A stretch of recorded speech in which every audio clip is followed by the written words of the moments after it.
कहा, समाजों को जो भूमि आवंटित हुई वो मंत्रिमंडलीय एम्प्लॉयर कमेटी की अनुशंसा पर हुई है। लंबित प्रकरणों का निपटारा करेंगे। अनियमितताओं की वजह से रोक लगाई गई है। अब तक 25 एफआईआर दर्ज हो चुकी है। राजाखेड़ा में 45 लाख रुपया भुगतान नहीं मिला है, जबकि 1.5 करोड़ ठेकेदारों का बकाया है। उन्होंने कहा है कि मामले की समीक्षा कर रहे, जो सही है उसे बहाल करेंगे, जो गलत है उसे निरस्त करेंगे। 25 एफआईआर दर्ज हो चुकी हैं और दर्जनों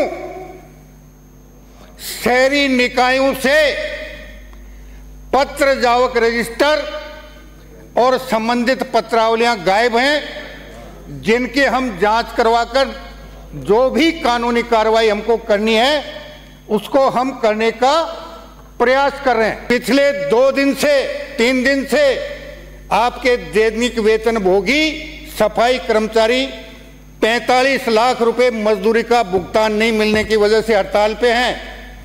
1.5 करोड़ रुपया ठेकेदारों का बकाया है। और मैं आपको एक बात और बता दूं, मुझे कहना तो नहीं चाहिए सदन में, आपसे वो तो क्योंकि आप लोगों ने हमने रोक रखी है, हमने अभियान को आगे मैंने नहीं पूछा आपसे, ये मैंने आपसे प्रश्न नहीं पूछा और क्यों रुकी हुई है, क्योंकि हमने अभियान आगे क्यों नहीं बढ़ाया, हमारा जो सदन को अवगत करना चाहते हैं। और सदन की तरफ से अगर कोई सकारात्मक सुझाव आएगा तो हम उस पे भी सहानुभूतिपूर्वक नहीं, पूरी गंभीरता से विचार करके और उसको अमल में लाने का प्रयास करेंगे। हम 5 साल विपक्ष के अंदर थे, रामनवमी सीट में हम बैठे थे, हमारे साथ मानिक जी आपको आसन को बर्दाश्त करते हुए हम बैठे थे 5 साल विपक्ष के अंदर। हमें पता है कि इस आसन से हमारे साथ कैसा व्यवहार हुआ था, हमारे साथ कैसा हम जानते हैं। 5 साल विपक्ष में हम भी रहे थे। सदन की कार्रवाई 1 घंटे के लिए स्थगित की जाती है। पर सूत्रों के हवाले से बहुत बड़ा पर्दाफाश हुआ है। सूत्रों के मुताबिक पाकिस्तान से पिछले 6 महीने के अंदर 40 आतंकियों ने जम्मू के कठुआ और डोडा में घुसपैठ की है और ये सभी आतंकी पाकिस्तान के पंजाब और खैबर पख्तूनख्वा के रहने वाले पठान हैं और जिनके पास अत्याधुनिक हथियार हैं। सूत्रों का दावा है कि राजौरी, पुंछ, कठुआ, डोडा, रियासी में 40 से 50 आतंकी सक्रिय हैं। ये आतंकी 10 से 12 ग्रुप में बटे हुए हैं। इन्होंने करीब 6 महीने पहले ही अंतर्राष्ट्रीय बॉर्डर से घुसपैठ की थी और फिर लंबे समय से रेकी करके एक के बाद एक हमले को अंजाम दिया। ये आतंकी बॉडी कैमरे के से हमले को रिकॉर्ड करते हैं और उसका वीडियो पाकिस्तान भेजते हैं। ये आतंकी फोन का इस्तेमाल नहीं करते। दावा है कि कोई संदेश भेजना होता है तो वो रेडियो फ्रीक्वेंसी मैसेंजर का इस्तेमाल करते हैं, जिसे इंटरसेप्ट नहीं किया जा सकता है। वो गांव में नहीं जाते, ना ही स्थानीय लोगों के साथ रहते हैं। सूत्रों के मुताबिक पाकिस्तान आतंकियों ने जंगलों और गुफाओं को अपना ठिकाना बना रखा है। गोंडा में चंडीगढ़ से डिब्रूगढ़ जा रही डिब्रूगढ़ एक्सप्रेस के 5 डिब्बे पटरी से उतर गए। इस हादसे में 4 लोगों की मौत है, जबकि 33 लोग घायल हुए हैं। रेलवे ट्रैक के किनारे एक और शव मिला है। गिट्टी के अंदर से इस शव को निकाला गया है। लगभग 800 कर्मी काम में लगे हैं। रेलवे ने 10-10 लाख की मदद का ऐलान भी इस दौरान किया है। आपको बता दें कि कल गोंडा में बड़ा ट्रेन हादसा हुआ था। चंडीगढ़ से डिब्रूगढ़ जा रही डिब्रूगढ़ एक्सप्रेस के 5 डिब्बे पटरी से उतरे थे और ट्रेन हादसे में 4 लोगों की मौत हुई, जबकि 33 लोग इसमें घायल हुए। हादसे को लेकर रेलवे ने आर्थिक मदद का ऐलान किया है। रेलवे ने जांच के आदेश भी दिए हैं। आपकी टीवी स्क्रीन पर ये कुछ तस्वीरें हैं। रेल आदेश के बाद रेस्क्यू ऑपरेशन चला है। अधिकारी भी तत्काल मौके पर पहुंचे हैं। दूसरी ट्रेन से यात्रियों को रवाना किया गया है।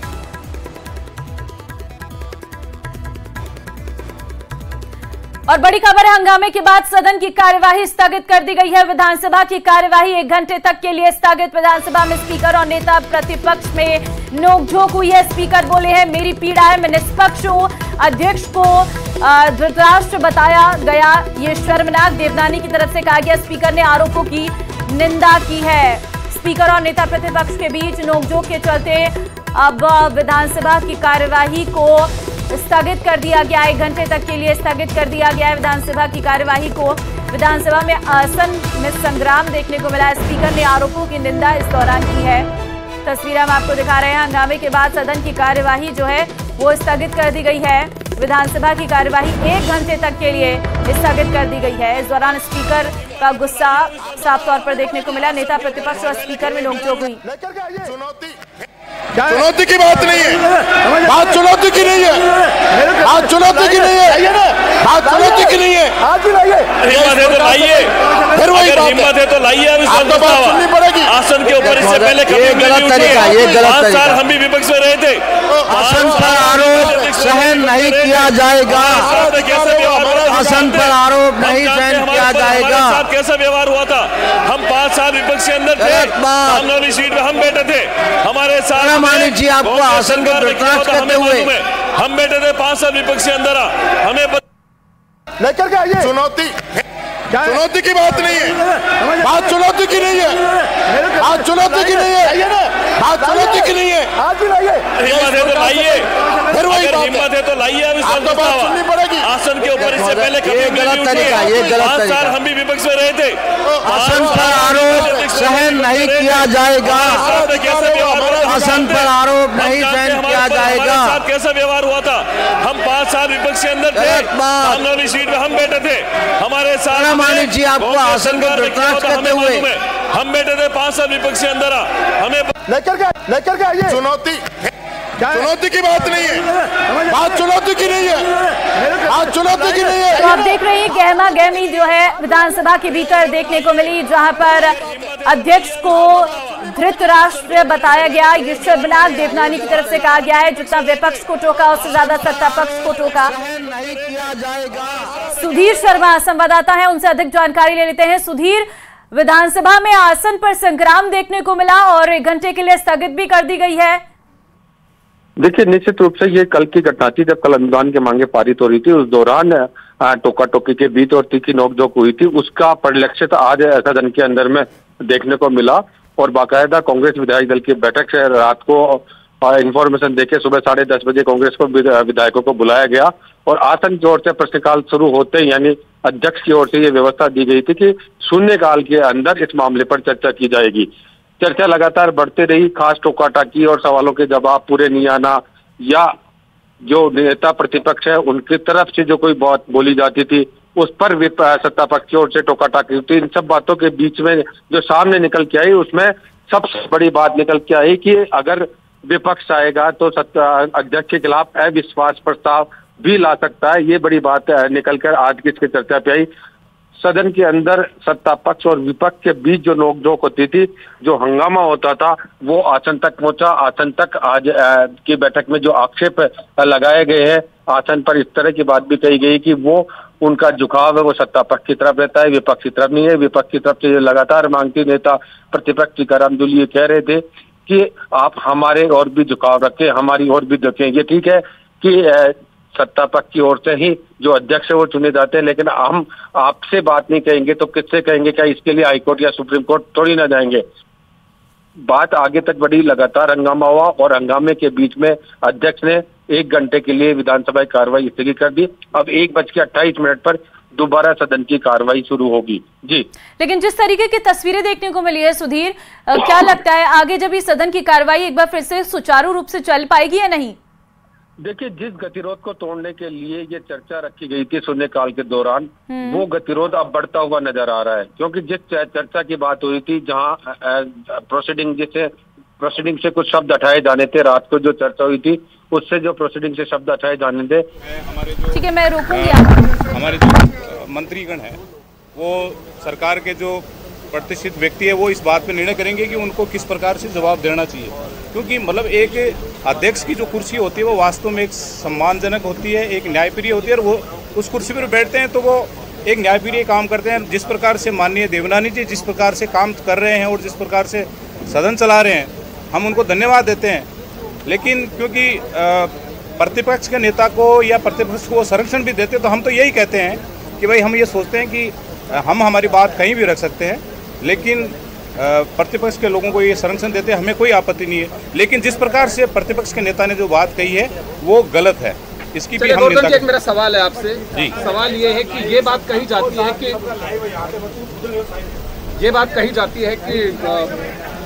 ये मंत्री ठीक से जवाब नहीं देते और मंत्रियों की जवाब की जो बात आती है वही आती है।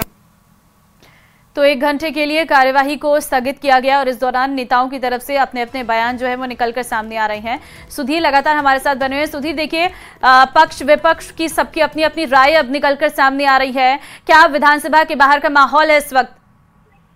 देखिए, विधानसभा का माहौल की बात करें तो अभी सब अपने कक्ष में चले गए हैं। अब हम कोशिश करेंगे कि जो संसदीय कार्य मंत्री हैं जोगाराम पटेल, उनसे भी बात करेंगे। भी वो अभी शायद समझौते के आसार नजर आते हैं, क्योंकि वो टीकाराम जूली जो नेता प्रतिपक्ष है उनके कक्ष में गए हैं। संसदीय कार्य मंत्री जोगाराम पटेल नेता प्रतिपक्ष टीकाराम जूली के जो विधानसभा में स्थित कक्ष है उसमें गए हैं। शायद कोई समझौता, कोई सुलह की जो बात है वो अब हो सकती है इसमें, क्योंकि जिस तरह से दोनों ही पक्ष, सत्ता पक्ष और विपक्ष दोनों के बीच तीखी नोकझोंक हुई, अध्यक्ष को बीच में लाया गया। ठीक है सुधीर, मैं लौटती हूँ आपके पास। संवाददाता बाबूलाल इस वक्त लाइव हमारे साथ है। बाबूलाल, आपके पास आएंगे, क्या तस्वीरें आपको नजर आ रही हैं, क्योंकि स्पीकर का गुस्सा साफ तौर पर देखने को मिला है। जी देखिए, प्रतिपक्ष के रुख से नाराज होकर स्पीकर अपने कक्ष में चले गए हैं। उनको मनाने की कोशिश इस वक्त हो रही है और उन्होंने बहुत ही व्यथित हुए स्पीकर, और उन्होंने ये कहा कि मुझे धृतराष्ट्र कहा गया। कल रात को जो अनुदान मांगों पर जब मंत्री जवाब दे रहे थे तब प्रतिपक्ष ने जिस तरह के आरोप लगाए उससे स्पीकर वासुदेव देवनानी बहुत ज़्यादा नाराज हुए। हालांकि जो उनकी नाराजगी है उसको शांत करने के लिए नेता प्रतिपक्ष टीकाराम जूली ने माफ़ी भी मांगी, लेकिन वो माफ़ी पर्याप्त नहीं थी। अगली बात जब जूली ने कही तो उन्होंने कहा कि अगर हमें लगेगा तो हम आपके खिलाफ अविश्वास प्रस्ताव भी ला सकते हैं। तो उसके बाद स्पीकर जो हैं उनको गुस्सा आ गया और उन्होंने कहा कि मैं हद से ज़्यादा आपका ख्याल रखता हूं, उसके बावजूद आप मुझ पर अंगुली उठाते हैं, आसन की गरिमा को ठेस पहुंचाते हैं। जिसके बाद में स्पीकर ने विपक्ष के सदस्यों के रुख से आहत होकर के और सदन की कार्यवाही को स्थगित कर दिया। मेरे साथ में बीजेपी के विधायक हैं गोवर्धन वर्मा, उनसे बात करते हैं। गोवर्धन वर्मा जी, क्या लगता है आपको, स्पीकर साहब आहत हुए हैं विपक्ष के रुख से, तो उसे आप किस तरह से देखते हैं? देखिए, ये मैं वास्तव में ये गलत बात है, क्योंकि जिस प्रकार से माननीय अध्यक्ष महोदय प्रतिपक्ष के लोगों को प्रोटेक्ट करते हैं और उनका कायदा भी बनता है, न्याय संगत भी है, लेकिन जिस प्रकार से माननीय अध्यक्ष महोदय के साथ में ये कहा गया, उनको धमकी दी गई, क्योंकि ये जो अध्यक्ष का जो पद होता है ये एक सामान्य पद होता है और इसलिए इनको धमकी देना कि हम आपके खिलाफ अविश्वास प्रस्ताव ले आएंगे, तो मैं सोचता हूं कि ये बहुत गलत बात कही है उन्होंने। और यदि उनमें ये दम है तो मैं ये कहता हूं कि आपके माध्यम से कि वो अविश्वास प्रस्ताव लाके ही कहें, दिखाएं उनको, और लाना चाहिए, बताना चाहिए। जब धमकी दे रहे तो उनको अविश्वास प्रस्ताव लाकर बताना चाहिए कि हम ये लिया, ये कर दिया हमने। लेकिन नेता प्रतिपक्ष ने सवाल भी खड़े किए कि उनको बोलने नहीं दिया जाता, उनका माइक बंद कर दिया जाता है और विपक्ष के प्रति जो आसन का रुख होना चाहिए वो सकारात्मक नहीं है। तो उनके जो आरोप हैं उसे आप किस तरह देखते हैं? देखिए, ये बात बिल्कुल गलत है, क्योंकि जिस प्रकार से हम देख रहे हैं कि प्रतिपक्ष का जब भी नेता खड़ा होता है और प्रत्येक क्वेश्चन पे और प्रत्येक बात पे हमेशा मतलब वो क्वेश्चन पूछते हैं, और तो ये कहाँ का है? हमारे साथ में वरिष्ठ विधायक हैं, पूर्व मंत्री रह चुके हैं डॉक्टर जसवंत यादव जी। जिस तरह से आसन आज व्यतीत हुआ, आहत थे प्रतिपक्ष के रुख से आपके स्पीकर साहब, तो क्या लगता है आपको ये जो गतिरोध पैदा हो गया, अब इसका हल कैसे निकलेगा? इसका हल तो निकल जाएगा, क्योंकि सत्ता पक्ष हाउस चलाना, सत्ता पक्ष सदन चलाना चाहता है, सत्ता पक्ष सदन चलाना चाहता है, सत्ता पक्ष सबको साथ लेके चलना चाहता है, पर विपक्ष को कहीं ना कहीं अपने आचरण को ठीक तो करना पड़ेगा। विपक्ष को आचरण सुधारना पड़ेगा। सीएल प्रेमी, आप कांग्रेस के विधायक, बताइए, स्पीकर नाराज हो गए। अपनी गलती थोड़ी बताएंगे साहब, अध्यक्ष जी तो फेवर करते हैं, बीजेपी का फेवर करते हैं, बीजेपी के अध्यक्ष है, हमारे आदमी बोलते हैं उनको बिठा देते हैं। और उसके ऊपर विपक्ष का नेता नहीं बोल सकता। मैं भी लोकसभा में रहा हूँ, विधानसभा में रहा हूँ, ये कोई ठेका नहीं रखा। विपक्ष का नेता हर क्वेश्चन पे बोलेगा ही बोलेगा। कहीं कानून में लिखा है तो आप पूरा कानून की स्टडी कर लीजिए। एक सीजन होना चाहिए विपक्ष के नेता को। कोई ऐसी बात आए, एक आध बार कोई बहस के अंदर हिस्सा लेके बात कर सकता है, हर क्वेश्चन के ऊपर बोलना, ये विपक्ष का नेता अपनी मर्यादा कर रहा है। विपक्ष के नेता बार बार खड़े होते हैं, ये आरोप है, और उन्होंने भी कहा है, सत्ता पक्ष के नेताओं ने कहा कि हर बात पे आप खड़े क्यों होते हैं? ऐसी कोई बात नहीं है, वो तो कोई सैद्धांतिक बात आती है, तो ही खड़े होते हैं, अदरवाइज तो किसको देखिए, क्या आप मतलब है? धृतराष्ट्र बनना चाहते हो तो वो तो चलेगा नहीं, सदन तो कानून चलेगा। धृतराष्ट्र तो आप विपक्ष सोचता है कि हम धृतराष्ट्र हैं, जो हम कहें वही सब ठीक है, वो सब संभव नहीं है। सदन चलता है कायदे कानून से, और स्पीकर इतना निष्पक्ष है, कानून के अनुसार सदन चलाएगा। पर जितना विपक्ष की हमारे स्पीकर साहब इज्जत करते हैं, शायद आज तक किसी ने नहीं की होगी, पर ये उसका नाजायज फायदा उठाना चाहते हैं, वो संभव नहीं है। क्या आपको लगता है कि स्पीकर को धृतराष्ट्र कहना पूरी जो विधानसभा की गरिमा है, मर्यादा, उसको तार तार कर गया? हुआ ना, उसके लिए माफ़ी मांगनी पड़ी। अगर ऐसे कृत्य नहीं करते तो माफ़ी मांगने की नौबत ही नहीं आती। तो इससे अच्छा है बार बार माफ़ी मांगे, इससे अच्छा तो अपने आचरण को सही करें और नियम से चलेगा। आप ये चाहते हैं कि विपक्ष को दबा, इसको स्पीकर साहब को दबा करके कोई अपने पक्ष में बात करा लें। ये स्पीकर सिद्धांतवादी है, दबने वाला नहीं है, ये कायदे कानून से ही चलेगा, उसी के अनुसार काम करेगा। सिद्धांतवादी है, सदन नियमों से चलाएंगे, बिल्कुल नहीं डरेंगे, स्पीकर ने खुद ने भी कहा। ठीक है, लेकिन कुछ नियम ऐसे होते हैं जिसमें शिथिलता भी होनी चाहिए। आप, मैं समझता हूँ कि ये थोड़ी कि अपनी दादागिरी करोगे। आप विधानसभा अध्यक्ष हो तो दादागिरी करने के लिए थोड़ी हो यार। हमारा भी हक है, हम भी विधानसभा से जीत के आए, तो हम भी चाहते हैं कि हमें भी सम्मान मिले। मौका विपक्ष को देते हैं हमारे स्पीकर साहब, हर बात पे बोलने का आपको मौका देते हैं। जब जब आपका विपक्ष का नेता खड़ा हुआ है, उन्हें सम्मान पूर्वक उनको मौका दिया है, पर इसका अर्थ गलत लगाने जबकि पक्ष वालों का उनको 10 मिनट तक बुलवाया उन्होंने, और मुझे 3 मिनट बुलवाया और मेरे से कह दिया कि आप बैठ जाइए, आपका टाइम पूरा हो गया। टाइम है, संख्या बल जिसका ज्यादा है उसको उतना ही अधिक टाइम है। हम अपना, अगर मैं बोल रहा हूँ और कोई सदस्य अपना समय काट करके मुझे दे देता है, तो निश्चित रूप से मुझे ज्यादा बोलने का मौका मिलेगा। अब क्या होगा? माफी भी मांग ली, लेकिन स्पीकर तो आहत हो गए, कैसे मनाएंगे आप दोनों उनको? नहीं, हम क्यों मनाएंगे? ये मनाएंगे, इनके स्पीकर है, हम तो विपक्ष में हमारे भी है, लेकिन हम नहीं मनाएंगे, हम नहीं मनाएंगे हम तो। भाई, पक्ष और प्रतिपक्ष दो पहलू होते हैं, तो कैसे चलेगा? कांग्रेस तो कह रही हम तो नहीं मनाएंगे। सदन भी चलेगा, नियम से चलेगा। विपक्ष स्पीकर साहब बिना नियम के सदन नहीं चलने देंगे, और ये तो हम सत्ता पक्ष वाले ये चाहते हैं कि आराम से हाउस चले। विपक्ष को बहुत बर्दाश्त कर रहे हैं, मेरा जैसा व्यक्ति होता तो इतना बर्दाश्त नहीं कर पाता। अरे साहब, ना पक्ष भी नहीं चाहता है कि सदन नहीं चले, गरिमापूर्ण चले, अच्छे आचरण से चले। हम सारे मिलकर के, दोनों पक्ष मिलकर के सदन को चलाने की कोशिश करें, यही हम चाहते हैं, और हम ये थोड़ी चाहते हैं। बहुत भावुक हैं आपके स्पीकर साहब, तो कैसे अब उनको मनाएंगे? क्या कोशिश होगी? और जो जिस तरह का घटनाक्रम कल शाम को हुआ, बड़ा दुर्भाग्यपूर्ण बताया जा रहा है, तो इसको लेकर के आगे क्या सोचा आप लोगों ने? ये तो अभी सारा सब साइड हो गया था, विपक्ष के नेता ने माफ़ी मांग ली, अब माफ़ी से आगे कोई शब्द होता नहीं है। तो निश्चित रूप से हमारे स्पीकर साहब चाहते हैं जनता का भला हो, हाउस चलेगा तो ही भला होगा। हाउस माहौल तब बिगड़ा है जब एलओपी ने, नेता प्रतिपक्ष ने ये कहा कि हम आपके खिलाफ अविश्वास प्रस्ताव लाएंगे, तभी तो उनको गुस्सा आया है। नेता प्रतिपक्ष की बदौलत स्पीकर नहीं बना है, सर्वसम्मति से बना है, पर हमारे पास संख्या बल है। नेता प्रतिपक्ष उनको आज हटा सके, कल हटा सके, क्योंकि हर चीज़ ये संख्या, इसमें सिर गिने जाते हैं, और वो संख्या बल हमारे पास अधिक है। इसलिए इस तरह का आचरण जब करना चाहिए जब पहले अपने संख्या बल को देख लें। तो क्या गलती कर दी आपके नेता प्रतिपक्ष ने ये कहकर कि हम आपके खिलाफ अविश्वास प्रस्ताव लाएंगे? नहीं, अविश्वास प्रस्ताव लाने का तो कोई ऐसा नहीं है जी, वो तो कोई बात में बात निकल गई। एक बार उन्होंने माफ़ी मांगी, कल के लिए माफ़ी मांगी ना, तो ऐसे थोड़ी है कि भाई हम ये थोड़ी चाहते हैं कि सदन नहीं चले। हम भी चाहते हैं कि सदन चले, लेकिन गरिमापूर्ण वातावरण में चले, दोनों पक्षों का वो सम्मान करें, दोनों पक्षों को मौका दे। तो मैं समझता तो ऐसी स्थिति नहीं आएगी। ये स्थिति इसलिए आई कि दोनों पक्षों में थोड़ा सा मतभेद करते हैं। अब आगे क्या होगा, बात करते हैं सुधीर शर्मा हमारे सहयोगी। सुधीर, क्या लग रहा है सदन में आज जो कुछ हुआ बड़ा दुर्भाग्यपूर्ण था? कल रात के घटनाक्रम को लेकर के जिस तरह की पीड़ा, जिस तरह से जो आहत हुए स्पीकर साहब, तो आपको क्या लगता है अब आगे किस तरह से ये जो गतिरोध पैदा हुआ है इसका हल निकाला जाएगा? सत्ता पक्ष और विपक्ष के बीच नोकझोंक बहुत बार होती है, रोजमर्रा होती है। अध्यक्ष की तरफ से इग्नोर भी किया जाता है, पक्ष भी लिया जाता है, प्रतिपक्ष का साथ भी दिया जाता है, तमाम देखने को मिलती है। लेकिन मेरा सवाल जसवंत यादव जी से हैं, सरकार में मंत्री रहे हैं, लोकसभा के मेंबर भी रहे हैं। आप ये बताएं कि सदन चलाना किसकी जिम्मेदारी पर आता है? काम किसको पास करवाना है? पक्ष की जिम्मेवारी है, सत्ता पक्ष की जिम्मेवारी है। निश्चित रूप से पर सबको साथ लेके चलने की भी जिम्मेवारी है। हम लोग साथ लेके भी चल रहे हैं, विपक्ष की हर बात को भी मान रहे हैं, पर एक लिमिट होती है, नियम तोड़ करके तो सदन नहीं चलाया जा सकता। लेकिन जहाँ तक अविश्वास की बात की गई है कि अविश्वास प्रस्ताव भी लाया जा सकता है, सीधे तौर पे उनको केंद्रित किया गया है।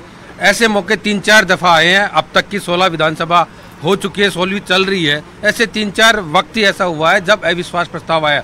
शांतिलाल चपलोत जी के भी समय आया था ऐसा ही अविश्वास प्रस्ताव गिरता है, लेकिन इससे गरिमा भी गिरती है सदन की। हमारे पास बहुमत है। ठीक है बाबूलाल, फिलहाल बहुत धन्यवाद आपका तमाम जानकारी देने के लिए। तो साफ तौर पर हंगामे के बाद सदन की कार्रवाई को स्थगित कर दिया गया 1 घंटे के लिए, और लगातार सत्ता पक्ष और विपक्ष जो है वो आमने सामने लगातार नजर आ रहा है, और इस बीच स्पीकर की गरिमा को लेकर भी सवाल उठने लगे हैं। फिलहाल देश दुनिया में बस इतना ही। आगे आप देखिए मारो राजस्थान में तमाम बड़ी खबरें। नमस्कार।